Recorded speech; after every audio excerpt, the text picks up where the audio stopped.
Today I'm going to speak about the problems I faced while watching a food channel or food video.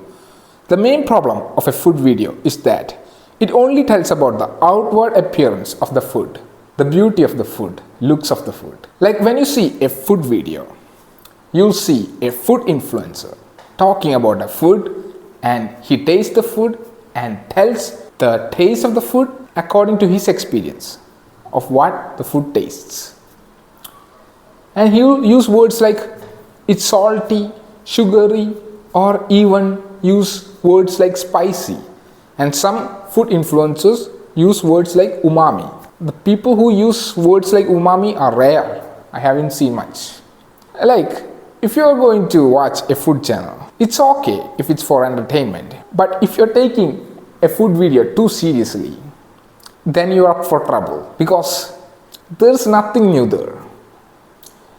Like, if you're going to judge a food by its outward appearance, then you're talking about judging a woman by her hotness, or what do you say, beauty. You don't know nothing about the woman, and you looked at her and saw her, and you feel that she's hot. But that doesn't give the full picture of the food or her. I mean her. So when you approach her, you'll understand the true picture of her. You'll understand she's not for you, and your taste is entirely different from her. And her aroma, you don't like her aroma. That's the truth. Maybe you liked her aroma. You really liked her aroma. Maybe. But in reality, there's a chance you might not like her aroma. But that's not shown in a food video. Because in a food video, there's only the looks of the food, beauty of the food, outward appearance of the food. So when you see a food influencer misguiding you about the configuration of the food, because it's his experience. Because if you eat a food and if your friend eat a food, you'll understand that your tastes are different. Your biology is different. Sometimes if you eat a food that the influencer or the food influencer is saying you to eat the food, he's saying that you should eat this, it's so awesome, and you're influenced by him and you're going out and eating that food. And you suddenly understood, when you took the first bite, you understood that you don't like the food because it tastes nasty. Sometimes it might cause itchy feelings throughout your body because you're allergic to it. So that's what I'm saying. Your biology is different. His biology is different. So stop judging a book by its cover. You should look into it, the configuration of the food. And some of you might have a rigid schedule or might follow a diet. You might follow a diet. So you should consume according to your dietary needs, right? So what I'm saying is that these food influencers are not worth it.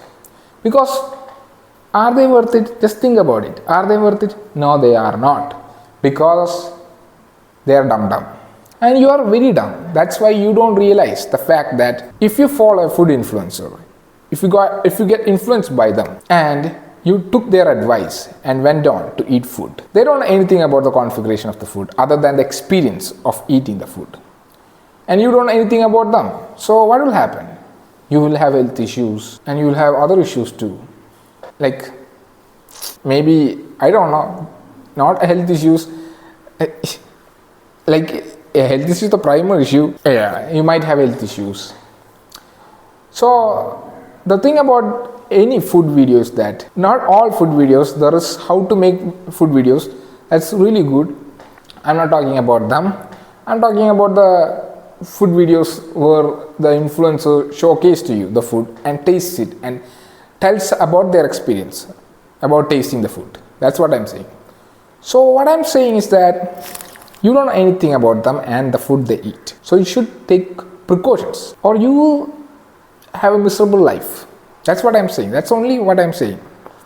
And you should realize the fact that you are being misguided by these influencers. And these things, what they are saying, you could say it too, because it's a subjective experience. So it's not hard. You could say whatever you want after eating the food. Who knows? It's your taste. It's your life. But whether it's relatable or not is the question, right? Relevant or relatable. Yeah, you could do that. You could emulate the viewers, emulate the person. Like you can emulate the masses and think about what their preferences are, the average preferences are, and say what they want to hear. Then you'll get a huge audience. Simple as that. But when you're taking this advices into life, you should be really careful that you should prescribe a doctor, means you should go for and ask your nutritionist rather than an influencer. That's what I'm saying. Thank you. Have a nice day. Subscribe and like if you like. Until next time, Sentience Kid out.